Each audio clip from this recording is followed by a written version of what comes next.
새 또한 흙으로 지음을 받았습니다. 그런데 사람이 특별한 것은 흙으로 사람을 빚을 지고 난 다음에 하나님께서 그 코에 생기를 불어넣으시니 사람이 생명이 되니라, 그렇게 말씀을 하고 있습니다. 여기서 말하는 생기라는 것이 무엇인가 이렇게 보았더니 이 히브리어로 바람, 호흡, 영을 말하는 것인데, 창세기 1장 2절에 보시면 이런 말씀이 있습니다. 땅이 혼돈하고 공허하며 흑암이 깊음 위에 있고 하나님의 영은 수면 위에 운행하시니라. 여기서 하나님의 영이라는 말이 나옵니다. 그 수면 위에 운행하신다 하고 있는데, 바로 이 생기라는 말이 하나님의 영, 이와 똑같은 의미를 가진 말입니다. 그러니까 지구를 가득 덮고 있던 그 하나님의 영을 하나님께서 직접 그 얼굴을 사람의 얼굴에 맞대고 자신의 입에서 마치 인공호흡하듯이 그 사람에게 불어넣으신, 그 영을 불어넣으시니 사람이 생명이 되었다라는 말씀입니다. 이 두 말씀을 종합해 보면은 사람은 하나님의 형상으로 지음을 받았고 또한 생기를 불어넣은 하나님과 특별한 관계를 맺는 아주 친밀한 가운데에서 사람은 지음을 받았다라는 말씀입니다. 그래서 특별히 이 중에서 하나님의 형상으로 지음을 받았다라는 것은 쉽게 말해서 우리가 하나님을 닮았다라고 말을 할 수 있습니다. 여러 가지를 말할 수 있겠지만 우선은 우리 또한 하나님과 같이 다스리는 존재로 지음을 받았습니다. 이것이 바로 하나님의 형상입니다. 심지어 천사들도 이 하나님의 피조물이지만 천사는 다스리는 존재가 아닙니다. 이들은 섬기는 존재들입니다. 히브리서 1장 14절에 보면은 모든 천사들은 섬기는 영으로서 구원받을 상속자들을 위하여 섬기라고 보내심이 아니냐, 그렇게 말씀하고 있습니다. 즉 사람만이 하나님의 형상을 닮아서 다스리는 존재로, 이게 모든 자연을 비롯한 모든 짐승들, 이게 모든 피조 만물을 다스리는 존재로 우리는 지음을 받았습니다. 이것이 하나님의 형상입니다. 또 한 가지 중요한 하나님의 형상이 있는데, 여러 가지가 있겠지만 오늘 우리가 살펴보고자 하는 아주 중요한 것과 관련된 것입니다. 사람은 하나님과 아주 친밀한 관계를 맺도록 지음을 받았습니다. 하나님이 해와 달과 별들 그리고 각종 짐승과 새들을 만들어 놓고 그들을 향해서는 뭐라고 말씀하셨냐면 그냥 보시기에 좋았더라 이렇게 말씀하셨지 이들과 이야기는 하지 않으셨습니다. 그러나 사람을 향해서는 계속해서 너라고 부릅니다. 너희들 이렇게 부르시면서 이야기를 하시고 복을 주시고 교제를 하십니다. 그러니까 사람은 하나님과 특별히 교제하는 영적인 존재로 지음을 받은 것인데, 이것이 하나님의 형상의 가장 큰 특징입니다. 사랑하는 성도 여러분, 이 사실은 오늘 이 시간도 마찬가지입니다. 신앙생활에 있어서 가장 중요한 것은, 신앙의 가장 본질은 그리스도인이 하나님과 만나서 교제하는 것인 줄로 믿습니다. 예수님이 이 땅에 오신 목적이 여러분 무엇입니까? 우리로 하여금 하나님과 다시금 화목하게 하고 다시금 교제케 하기 위해서 예수님께서 이 땅에 오셨습니다. 고린도전서 15장 45절 말씀해 보니까 기록된 바 첫사람 아담은 생명이 되었다 함과 같이 마지막 아담은 살려주는 영이 되었나니. 마지막 아담이 바로 우리 예수님 아니십니까? 바로 마지막 아담이신 예수님께서 우리를 위하여서 하나님과 우리 사이에 화목 제물이 되셔서 아담의 범죄로 인하여 더 이상 하나님과 단절이 되어서 더 이상 하나님의 영광에 이르지 못하고 훼손되었던 그 하나님의 형상을 다시금 회복해 하시고 이제부터는 다시금 하나님과 교제하게 하는 그런 존재로 우리를 회복해 주시기 위해서 이 땅에 오셨다라는 것입니다. 그렇기 때문에 우리가 그리스도인으로서 이 땅을 살아갈 때에 어쩌면 가장 불행한 순간이 언제인가 생각해 볼 때 고난을 당할 때 아닙니다. 가난할 때 아닙니다. 다른 사람들에게 미움을 받고 심지어 사랑하는 사람들이 나에게서 떠날 때 그때도 아닙니다. 그리스도인에게 있어서 가장 비참하고 불행할 때는요, 우리가 하나님의 자녀라 하면서도 나의 삶 가운데 더 이상 하나님과의 교제가 끊어져 있을 때, 교제가 원활하게 이루어지지 않을 때, 어쩌면 우리 입장에서 볼 때는 하나님께서 나를 향해서 어떤 말씀도 하지 않으시고 그냥 나를 놓아두시는 것 같은 그런 느낌이 들 때, 바로 그때가 성도에게 있어서 가장 비참하고 불행할 때입니다. 18세기를 살았던 선교사님 중에 우리 데이비드 브레이너드라고 하는 이 선교사님이 계십니다. 이분은 21살 때 예수님을 영접하고 25살 때 인디언 선교사로 이렇게 헌신을 하게 되고요. 그리고 안타깝게도 5년을 사역하고 29살에 하나님의 부름을 받아서 주님의 품으로 떠나게 된 분입니다. 참 짧은 그의 생애였고 짧은 사역이었습니다. 하지만 별 볼 일 없는 것 같아 보였지만 그의 삶을 순간순간을 들여다보면은 참 하나님의 능력의 힘이 큰 것이 그의 삶 가운데 있었습니다. 그의 삶은 늘 하나님과 교제를 했었고요. 그 하나님의 임재가 그의 삶 가운데 늘 있었고 늘 기도로 숨을 쉬었고 기도로 움직인 사람이었습니다. 기도로 선교 사역을 하다가 결국 기도 가운데 숨을 거둔 선교사님이 바로 이 데이비드 브레이너드라고 하는 분입니다. 짧지만 그의 삶이 많은 사람에게 아주 큰 영향력을 끼쳤습니다.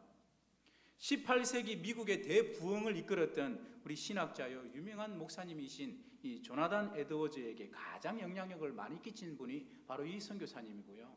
우리가 잘 아는 감리교의 창시자인 존 웨슬리의 이 인생에 있어서 가장 영향력을 끼친 분이 바로 이 데이비드 브레이너드 선교사님입니다. 그 짧은 생애를 일기로 다 남겨놓았는데요, 특별히 그 중에 눈에 띄는 한 대목이 있습니다. 그의 삶 가운데 가장 힘들고 비참할 때 쓴 일기인데 1743년 5월 18일자 일기를 보면은 이렇게 써져 있습니다. 흉금을 털어놓고 영적인 슬픔을 나눌 믿음의 친구가 없다.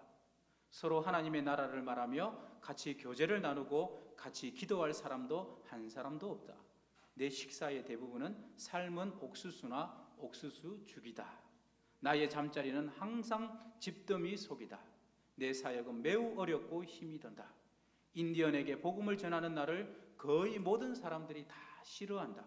나는 인간적으로도 매우 외롭고 슬프다. 하지만 그 무엇보다 나를 견딜 수 없는 비탄에 빠지게 하는 것은 하나님께서 내게서 그 얼굴을 감추고 계시다는 일이다. 이런 얘기가 있습니다. 물론 선교사님의 경우에는 잠깐 연단을 위한 그런 과정으로서 하나님께서 그 선교사님에게 이런 마음을 느끼게 해주셨겠지만 오늘을 살아가는 저와 여러분에게 있어서도 이런 일이 얼마든지 있지 않습니까? 여러분은 어떻습니까? 나의 삶 가운데 더 이상 하나님이 느껴지지 않고 마치 하나님께서 나에게서 얼굴을 감추고 계신 것과 같은 그런 느낌을 받을 때, 나의 삶 가운데 하나님과의 교제가 끊어진 듯한 그런 느낌을 받을 때 우리도 얼마든지 있습니다. 이유야 여러 가지가 있을 것입니다. 혹시라도 그 이유 가운데 나의 잘못된 삶 때문이거나 나의 잘못된 영적인 태도 때문이라면은 우리가 속히 나의 영적인 상태를 진단해 봐야 되고 돌아봐야 되고 다시금 돌이키기 위해서 하나님 앞에 엎드리는 그런 영성이 되어야 될 줄로 믿습니다. 믿음의 조상이라고 불리는 이 아브라함의 생애를 가만히 보면은 그의 삶 속에서도 꽤 오랫동안 하나님과의 교제가 끊어졌던 적이 있습니다. 창세기 15장에 보시면은 이 아브라함이 하나님께 말합니다. 하나님께서 나에게 후사를 주시지 않기 때문에, 씨를 주시지 않기 때문에 나의 후사는 내 종들 가운데 내 사환인 이 엘리에셀로 하여금 나의 후사로 삼겠습니다. 그렇게 하나님께 말씀을 드렸더니 하나님께서 뭐라고 말씀하십니까?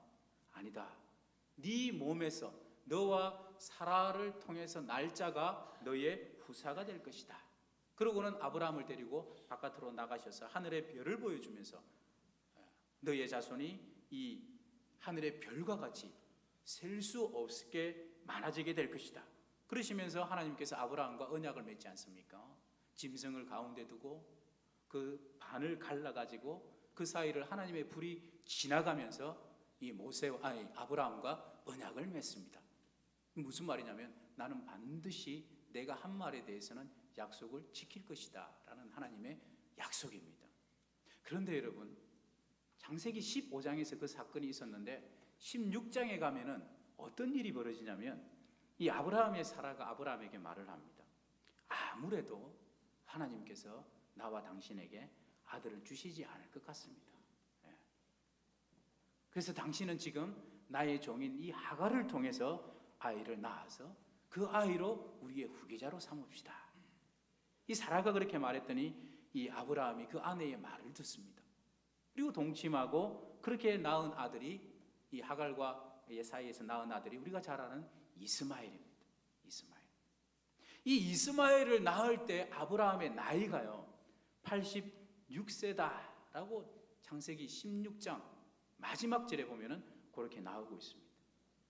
그러고 나서 창세기 17장 딱 넘어가가지고 1절에 보면은 어떤 일이 일어나냐면 하나님께서 아브라함에게 다시 나타나셨는데 그때 아브라함의 나이를 밝히고 있는데 99세다 이렇게 말을 하고 있습니다. 여러분 어떻습니까? 이제 1년만 더 있으면 하나님께서 약속하신 그 이삭이 태어나는 해가 됩니다. 그러니까 아브라함은 하나님의 약속에 대해서 믿지 못하고 신뢰하지 못했지만 하나님께서는 그럼에도 불구하고 약속을 지키시기 위해서 99세 때에 아브라함을 지금 찾아오신 것입니다. 사랑하는 여러분, 이 사건을 보시면서 여러분은 어떤 생각이 드십니까? 16장 마지막 구절에 이스마엘을 낳을 때 아브라함의 나이가 86세다 이렇게 했는데 17장 1절에서 하나님께서 아브라함에게 나타나셨을 때 그때 아브라함의 나이가 99세입니다. 더하기 빼기를 해보면은 이스마엘을 낳은 후 13년 동안, 아니 정확하게 말하면은 하나님께서 직접 아브라함에게 나타나셨던 때를 기준으로 해서 지금 다시 하나님께서 아브라함에게 찾아오신 이 99세의 나이까지를 딱 계산해 보면 15년이 나옵니다. 15년. 예. 그동안에 아브라함은 이스마엘을 낳았을 뿐만 아니라 그두라라는 여자를 통해서도 6명의 아들을 더 낳아버립니다. 그러면서 나름 행복하게 살아갑니다. 그러면서 마음속으로 나의 후사는 이 장자 이스마엘이다 이렇게 생각하면서 모든 애정과 기대를 이 이스마엘에게 쏟아부으면서 이 아브라함이 살아왔습니다. 그 세월이 15년입니다. 15년 동안 하나님께서 아브라함에게 나타나지 않으셨습니다. 하나님의 마음이 어땠겠습니까? 왜 15년 동안 하나님께서는 아브라함에게 단 한 말씀도 하지 않으셨을까요? 창세기 17장 1절에 하나님의 마음이 너무나 잘 드러나 있습니다. 그게 이렇게 말씀합니다. 나는 전능한 하나님이라 너는 내 앞에서 행하여 완전하라 이렇게 말씀하고 있습니다. 여러분 전능한 하나님 엘샤다이죠. 이 엘샤다이라는 이 하나님의 속성을 가진 이 이름은 창세기에서 쓰일 때에는 자손에 대한 약속과 관련해서만 쓰였던 하나님의 속성의 이름이 이 엘샤다이입니다. 근데 창세기 17장 1절에서 15년 만에 하나님께서 아브라함에게 나타나셔서 첫 마디가 나는 전능한 하나님이다. 엘샤다이. 이렇게 말씀하시는 이유는 책망입니다. 책망. 네가 왜 전능하신 하나님을 믿지 못했는가입니다. 왜 나를 신뢰하지 못했는가입니다. 그리고 나서 하시는 말씀이 너는 내 앞에서 행하여 완전하라. 무슨 말이냐면요. 이게 누구에게 쓰였던 말이냐면 과거 에녹에게 쓰였던 말입니다. 에녹이 하나님과 동행했다 했을 때 그때 쓰였던 말씀이 이 표현입니다. 이걸 명령문으로 해가지고 지금부터 네가 나와 함께 동행하는 사람이 되라. 무슨 말이냐면 잘못 살아가고 있는 그 삶에서 지금 바로 돌이키라는 그 말입니다. 하나님의 책망입니다. 그 15년의 세월 동안 겉모습만 봐서는 별 문제 없었습니다, 여러분. 예배 생활 잘했습니다. 가는 곳곳마다 하나님을 향하여 제단도 잘 쌓았고 감사했습니다. 아무 문제 없습니다, 겉보기에는요. 그러나 그 15년 동안 하나님은 아무 말씀도 아브라함에게 안 하셨습니다. 그가 하나님을 온전히 신뢰하지 못했을 때 하나님은 말문을 닫아버렸습니다. 더 이상 교제가 없었습니다. 여러분, 여기서 우리는 어떤 진리를 발견하게 되어집니까?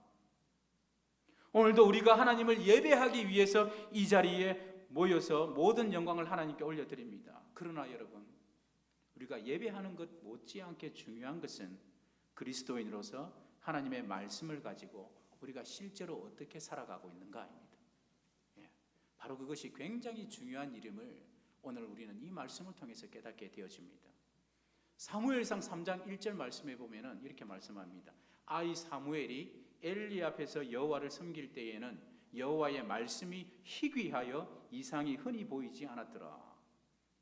왜 그렇습니까? 왜 하나님의 말씀이 희귀한 시대가 되어버렸습니까? 그 시대가 사사기 시대인데요, 그때에 이스라엘에 왕이 없으므로 사람이 각각 자기의 소견에 옳은 대로 행하였더라. 이 백성들이 왕이신 하나님을 알지 못함으로 인해 가지고 하나님의 말씀과 법과 뜻을 무시하고 각기 자기의 소견에 옳은 대로 마음껏 우상을 숭배하면서 마음껏 죄를 지으면서 살아버렸습니다. 그래서 일어난 결과가 무언가? 하나님께서 말문을 닫아버렸습니다. 하나님의 말씀이 희귀한 시대가 되어버렸고 자연스럽게 그 백성이 하나님과의 교제 가운데에서 끊어져 버렸습니다. 따라서 역사 가운데 하나님께서 더 이상 그 백성들 가운데 말씀하지 않으셨을 때에는 뭔가 그 백성들의 행동, 태도를 우리가 살펴보면 답이 나옵니다. 사랑하는 성도 여러분, 여러분은 오늘도 나에게 찾아오셔서 나를 만나주시고 나를 기뻐하시고 사랑하시는 그 하나님의 사랑을 깊이 체험하면서 감사와 감격 가운데 하나님과 교제하고 계십니까? 여러분은 어떻습니까? 아멘이십니까? 바로 오늘 우리에게 주시는 이 시편 말씀이 우리에게 도전하고 있는 것이 바로 이것입니다. 어떤 사람이 하나님과 깊이 교제할 수 있는가? 어떤 사람이 하나님으로부터 큰 은혜와 축복과 하나님의 임재와 통치를 경험할 수 있는가? 이것을 우리에게 보여주고 있습니다. 오늘 본문 1절 말씀, 우리 성경 펴신 분들은 다시 한 번 더 우리가 봉독해 보겠습니다. 여호와여, 주의 장막에 머무를 자 누구오며 주의 성산에 사는 자 누구오니까? 이게 주의 장막이나 주의 성산이나 똑같은 말입니다. 이 말이 똑같은 의미를 갖는 말이 두 번 이렇게 쓰여지고 있는데요, 이건 평행법이라고 이 히브리 시가 갖는 독특한 표현법입니다. 왜 이 똑같은 의미를 가진 말을 다른 말로 두 번 표현하냐면 이 질문의 중요성을 부각시키는 것입니다. 이 질문이 굉장히 중요하다라는 것입니다. 주의 장막이다라는 것은 말 그대로 주님께서, 우리 하나님께서 거주하시는 곳입니다. 이스라엘 백성들은 출애굽 이후부터 해가지고 다윗 시대까지 바로 이 장막에서 하나님을 예배했습니다. 바로 이 장막에 하나님께서 임재하시고 이곳을 통하여서 백성들 가운데 거주하시면서 말씀하시고 그 백성들을 통치하시고 인도하셨습니다. 이 장막에는 우리가 잘 알듯이 성소와 지성소가 있죠. 그리고 지성소에는 특별히 하나님의 법궤가 있었습니다.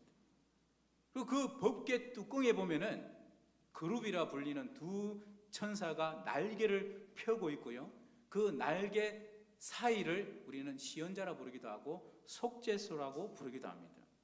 그러니까 백성들이 이 장막으로 하나님께 드릴 제물을 가지고 오면 제사장이 그 제물을 가지고 하나님의 전전으로 들어가서 그 제물을 바치면 이 제물이 매개체가 되어가지고 하나님께서 그 백성들을 만나 주셨는데 바로 그 장소가 이 속죄소입니다. 그래서 백성들은 바로 여기에서 하나님을 만나고 교제하고 하나님의 은혜와 축복과 통치를 경험하고 자신들의 죄를 다시금 씻음받은 그런 귀한 은혜의 장소입니다. 따라서 구약 백성들에게 있어서 하나님의 임재를 체험하고 은혜를 경험할 수 있는 이 장막이야말로 그들의 삶 가운데 있어서 가장 중요한 것이었습니다. 따라서 누가 여호와의 장막에 거할 수 있는가라는 이 질문은 굉장히 중요한 질문입니다. 바꿔 말하면 누가 하나님을 만나고 교제하고 하나님의 은혜와 축복을 경험할 수 있는가? 어떤 사람인가? 그런 사람이 바로 이런 질문입니다. 이 질문은 이 구약 시대뿐만 아니라 오늘을 살아가는 저와 여러분에게 있어서도 굉장히 중요한 질문입니다. 구약 시대에는 이 드리는 제물과 이 제사장의 중재를 통해 가지고 하나님께서 자기 백성을 만나시고 은혜를 베푸셨지 않습니까? 근데 지금은 어떻게 바뀌었습니까? 우리 예수님께서 화목 제물이 되셨을 뿐만 아니라 친히 대제사장이 되셔서 그 피를 가지고 성소로 들어가셨습니다. 이 사실을 명확하게 보여주는 사건이 예수님께서 십자가에 돌아가실 때 어떤 일이 일어났습니까? 성전의 그 휘장이 위에서부터 아래로 찢어진 사건입니다. 그래서 이제는 우리가 예수 그리스도 안에서 하나님과 화목하게 되었을 뿐만 아니라 이제는 직접적으로 우리가 하나님과 교제하면서 하나님의 은혜와 능력을 예수 그리스도를 통하여서 우리가 직접적으로 담대하게 우리가 체험을 할 수 있습니다. 하나님과 교제할 수 있습니다. 이것은 저와 여러분에게 주어진 특권입니다. 그런데 여러분 생각해 보십시오. 그렇다고 해서 나의 실제 삶과는 상관없이 오늘도 나를 찾아오셔서 만나주시고 베풀어 주신 그 은혜와 사랑으로 감격하고 감사하는 깊은 하나님의 교제 가운데 거할 수 있습니까, 여러분? 어떻습니까? 하나님의 자녀임에도 불구하고 실제 내가 어떻게 삶을 살아가든 그것과 상관없이 하나님과의 원활한 교제가 이루어집니까? 그렇습니까? 만약 그렇다고 하면 영지주의자죠. 이단이죠. 그럴 수는 없습니다. 그렇기 때문에 오늘 이 시인인 다윗의 이 질문이 우리에게도 오늘 이 시대를 살아가는 저와 여러분에게도 굉장히 중요한 의미가 되는 질문입니다. 누가 하나님과 만나서 교제하고 그 능력과 은혜를 경험할 수 있는가? 저와 여러분에게 오늘 주시는 하나님의 질문입니다. 자, 이렇게 질문하셨으니까 답이 2절부터 5절까지 쭉 나오고 있는데 그 답 가운데 결론이 2절 말씀입니다. 2절 말씀 우리 함께 읽어보겠습니다. 정직하게 행하며 공의를 실천하며 그의 마음의 진실을 말하며. 아멘. 여러분, 정직하다 이 말은 타밈이라는 히브리어인데요, 흠이 없다, 깨끗하다라는 말입니다. 근데 이 타밈이라는 말이 주로 어디에 쓰였냐면 주의 장막에 와서 하나님 앞에 예물을 드릴 때, 제물을 드릴 때 깨끗하고 흠이 없는 것으로 드린다 할 때 쓰였던 말이 바로 이 타밈입니다. 그러니까 이 말은 우리의 일상적인 삶이, 여러분의 실제적인 삶이 하나님 앞에 깨끗하고 흠이 없이 드리는 제물처럼 살아야 된다라는 그런 말씀입니다. 간단하게 말해서 예배 따로 삶 따로 되지 말라는 것입니다. 예배와 삶이 일치해야 된다라는 하나님의 말씀입니다. 삶이 예배입니다, 여러분. 다음으로 공의를 실천하며 이렇게 말씀하고 있습니다. 이 말씀이 무슨 말이냐? 하나님의 말씀대로 실천하며 살아라, 그 말씀입니다. 순종하면서 살아라, 그 말입니다. 그 다음에 그 마음의 진실을 말하며, 입을 가졌다고, 혀가 있다고 함부로 말을 하지 말고 말을 할 때에는 마음에서부터 진실된 사람이 되라, 그 말씀입니다. 자, 이런 사람들이야말로 주의 장막에 머무를 수 있는 자고, 거기에서 하나님은 그 사람을 만나주시고 기뻐하시고 용서하시고 사랑과 은혜를 베풀어 주신다라는 말씀입니다. 그래서 공의롭고 그리고 정직하고 공의롭고 진실된 사람이 어떤 사람인가? 구체적인 대표적인 예가, 많은 예가 있겠지만 대표적인 예가 3절부터 5절 중반절까지 쭉 이제 이어지면서 말씀을 하고 있습니다. 먼저 3절에 보니까 그의 혀로 남을 허물하지 아니하며 그의 이웃에게 악을 행하지 아니하며 그의 이웃을 비방하지 아니하며. 이건 말씀 그대로 받아들이면 됩니다. 형제들을, 자매들을 비방해서는 안 됩니다. 심지어는 명백하게 잘못이, 명백하게 허물이 드러났다 할지라도 그것을 가지고 비방하면 안 됩니다. 권면은 해야 되겠죠. 하지만 그 마음의 중심이 그 형제를 정말 사랑하는 마음으로 권면은 해야 됩니다. 하지만 비방해서는 절대로 안 됩니다. 왜냐? 예배하는 자로서의 바른 태도가 아니다라는 그런 말씀입니다. 사랑하는 여러분, 우리가 하나님을 예배하는 자로서 형제 자매를 향하여 험담을 하거나 비방을 하지 말았으면 좋겠습니다. 또 한 가지 무서운 것은요, 내가 비방을 하지 않는 것으로 그치는 것이 아니라 비방을 할 때 가만히 들어주는 사람이 되지도 마시기 바랍니다. 왜냐하면 이 행동은 마치 도둑질한 물건을 함께 나누는 것보다 더 나쁜 행동입니다. 오직 진실된 것을, 참된 것을 말하고 더러운 말은 입 밖에도 내지 마시고 비방하지 말고 험담하지 마시기 바랍니다. 그래야 우리가 하나님과의 깊은 교제 가운데 하나님의 은혜를 제대로 체험할 수가 있습니다. 말씀이 그렇게 말씀하고 있습니다. 그리고 이어지는 4절에서는요, 그의 눈은 망령된 자를 멸시하며 여호와를 두려워하는 자들을 존대하며 그의 마음에 서원한 것은 해로울지라도 변하지 아니하며. 망령되다라는 말이 원어로 보면은요, 부도덕하다라는 것입니다. 부도덕하다. 즉 부도덕한 자를 멸시하고 여호와를 두려워한다. 이 말은 바꿔 말하면 선과 악에 대한 분명한 태도를 우리가 갖는 것입니다. 예를 들면 우리보다 높은 지위에 있는 사람이 분명히 악을 행하고 부도덕한 행동을 하고 있는데도 불구하고 나의 처신을 위해서, 나의 유익을 위해서 그것을 옳다고 하거나 그냥 눈 감아주는 것, 옳지 않다라는 말씀입니다. 자기 편리에 따라 악을 받아들이거나 타협하지 말라는 말씀입니다. 나에게 손해가 올지라도 내가 약속한 것은 해로울지라도 지키라라는 하나님의 또한 말씀입니다. 분명히 악한 것임에도 불구하고 나의 유익을 위해서 나 자신을 합리화하고 받아들여서는 안 된다라는 하나님의 명령입니다.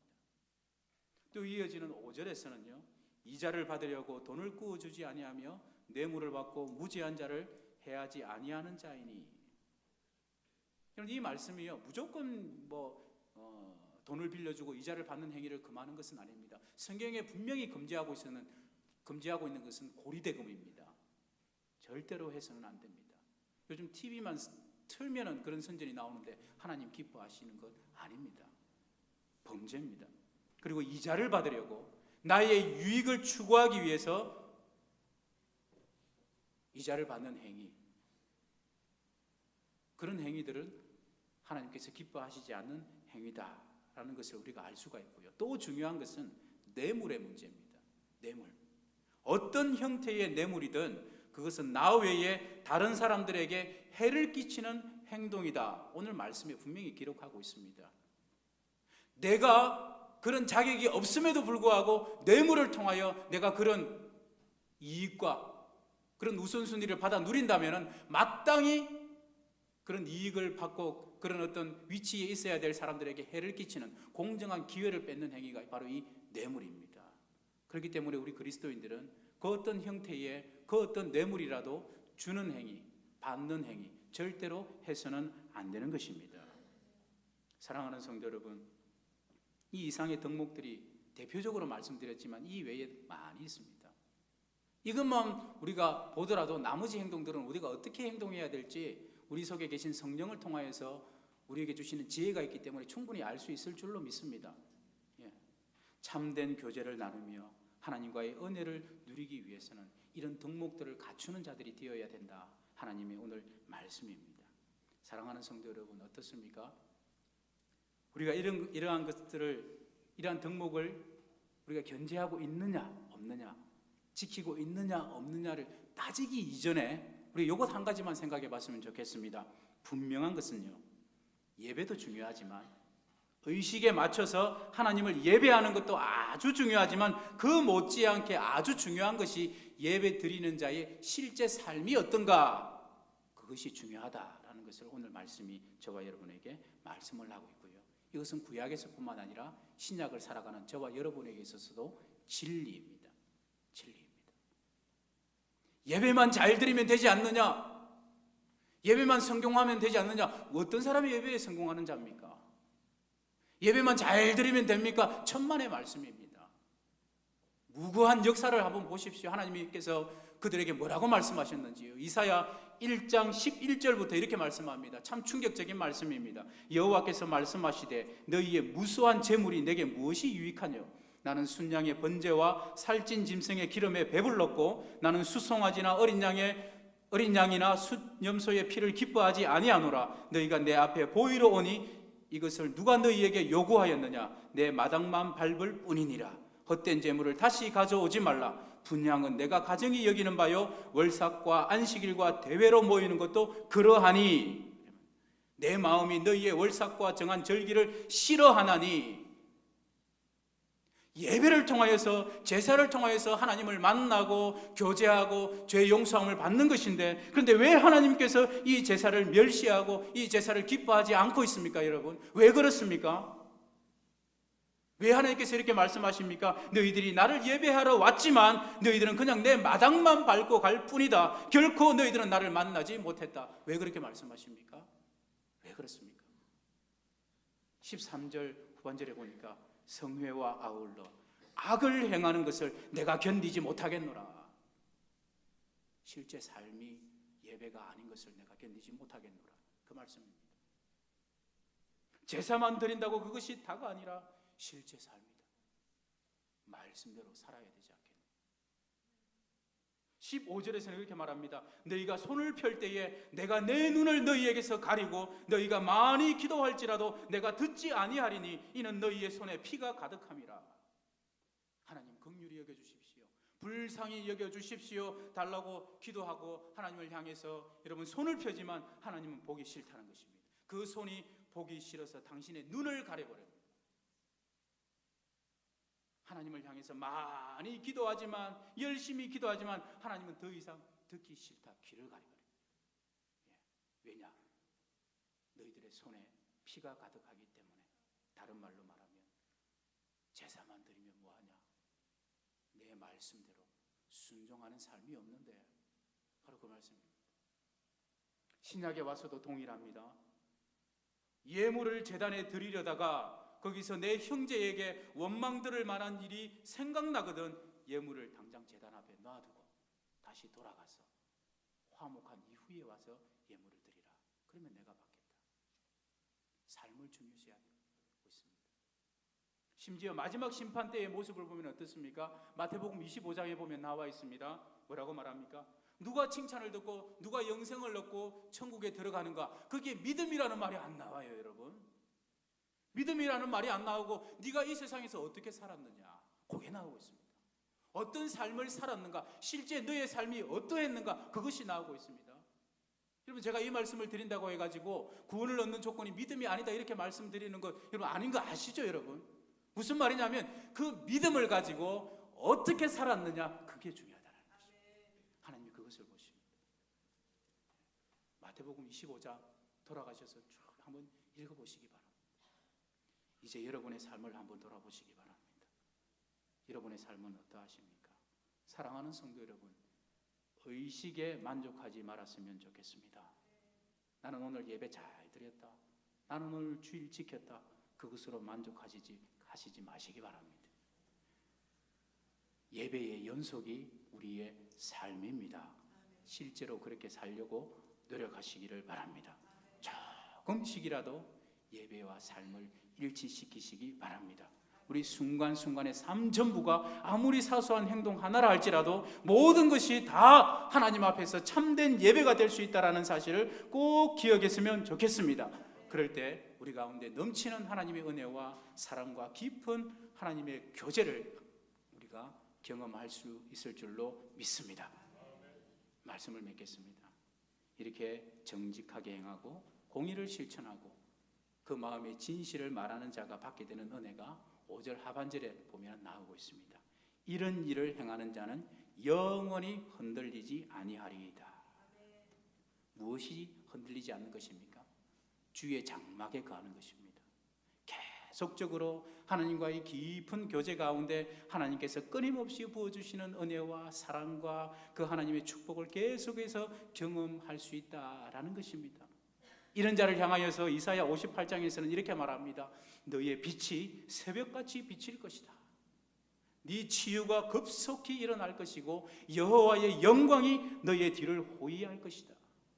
이제부터는 네가 나를 부를 때에 나 여호와가 응답하겠고 네가 부르짖을 때에는 내가 여기 있다 하리라. 우리가 하나님 앞에 엎드려 기도하면서 하나님을 향하여서 주여 주여라고 부르짖으면 하나님께서도 그 소리를 들으시고, 지금까지는 눈을 막고 귀를 가리고 계셨다면 이제부터는 그래 내가 여기 있다, 큰 소리로 응답해 주시는 그 하나님의 음성이 우리의 심령 가운데 똑똑히 들려온다라는 것입니다. 하나님께서 늘 나와 동행하시고 인도하시고 우리의 영혼을 만족하게 하시는 역사가 일어날 것입니다. 그때 우리는 마치 물된 동산 같을 것이고 끊임없이 솟아나오는 하나님의 임재와 은혜를 체험할 수가 있을 것입니다. 사랑하는 성도 여러분, 주님 앞에 설 때까지 오늘 말씀에서 우리가 확인한 바와 같이 우리의 삶이 중요합니다. 정직하게 말씀대로 또한 순종하시고 진실된 마음으로 형제 자매를 대하시기 바랍니다. 또한 성과 악에 대한 분명한 태도를 가지고 불의와 타협하지 않는 복된 성도님들 되시기를 간절히 소원합니다. 여러분의 예배를 여러분의 삶과 일치시키시기를 바랍니다. 힘들더라도 하나씩이라도 조금씩이라도 노력하시기를 바랍니다. 기도하겠습니다. 오늘 예배 가운데 임재하시며 성령을 통하여 우리 각자의 심령 속에 하나님의 말씀을 깨닫게 해주시니 감사를 드립니다. 하나님 아버지, 예배 따로 삶 따로가 아니라 예배와 삶이 일치된 삶을 살게 하여 주시옵소서. 우리의 모든 순간순간의 삶이 하나님 앞에 드려지는 참된 예배가 되게 하여 주시옵소서. 그럴 때에 하나님께서 부어주시는 놀라운 은혜와 축복을 경험하게 하시고 날마다 하나님과의 깊은 교제 가운데서 더욱더 하나님을 알아가는 복된 성도들 되게 하여 주시옵소서. 예수님의 이름으로 기도드립니다. 아멘. 광고 드리겠습니다. 우리 다니엘 기도회가 은혜 중에 잘 진행이 되고 있습니다. 이제 한 주간 남았습니다. 더욱 힘을 내셔서 동참하셔서 많은 하나님의 은혜와 응답을 체험하는 귀한 은혜의 시간 되시기를 바랍니다. 오늘 오후 예배는 14에서 25 여전도의 헌신 예배로 드립니다. 우리 강사는 고려신학대학원 상담학 교수님이신 하재성 목사님이십니다. 총여전도의 야유회가 10월 25일 화요일에 있습니다. 아침 7시에 모여서 출발을 한다고 합니다. 인원이 총 40명까지인데 자세한 것은 주보를 참조하셔가지고 우리 담당자에게 신청을 해주시기를 바랍니다. 나머지 광고는 우리 주보를 참조해 주시기를 바랍니다. 찬송 452장입니다.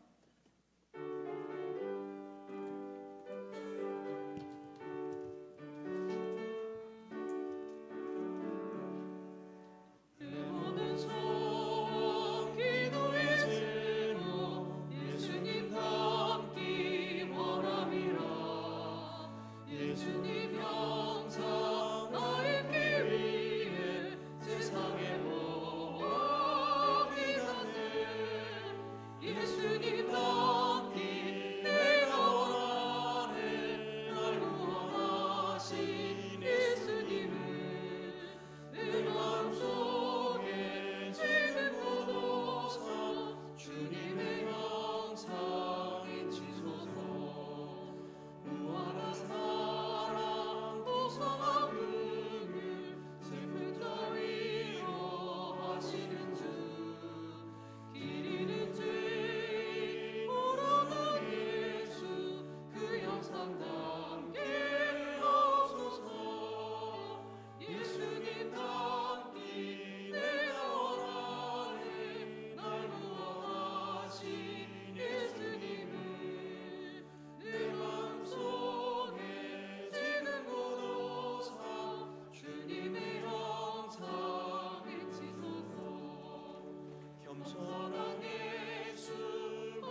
사랑과 은혜가 무한하신 우리 하나님 아버지, 하나님 은혜를 무한 감사드립니다. 하나님께서 주신 소득의 11조를 이 시간 봉헌합니다. 감사, 선교, 장학, 구제, 기타 여러 예물들을 주님 앞에 바치 올려오니 주님 기뻐 받아주시고 풍성하신 축복의 손길로 채워 주옵소서. 이 귀중한 예물이 사용될 때에 하나님 나라가 일어나며 많은 영혼들이 주님께로 돌아오는 큰 역사가 임하게 하여 주옵소서. 우리 주 예수 그리스도의 크신 은혜와 아버지 하나님 무한하신 사랑하심과 성령님의 교통하심과 위로하심과 충만케 하심과 넘치도록 크게 축복해 주시는 역사, 오늘 예배는 우리 성도들 머리 위에와 하시는 일곱 가정 위에 영원 몽도록 함께 있을지어다. 아멘.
예배를 마쳤습니다. 한 주도 주 안에 승리하시기 바랍니다.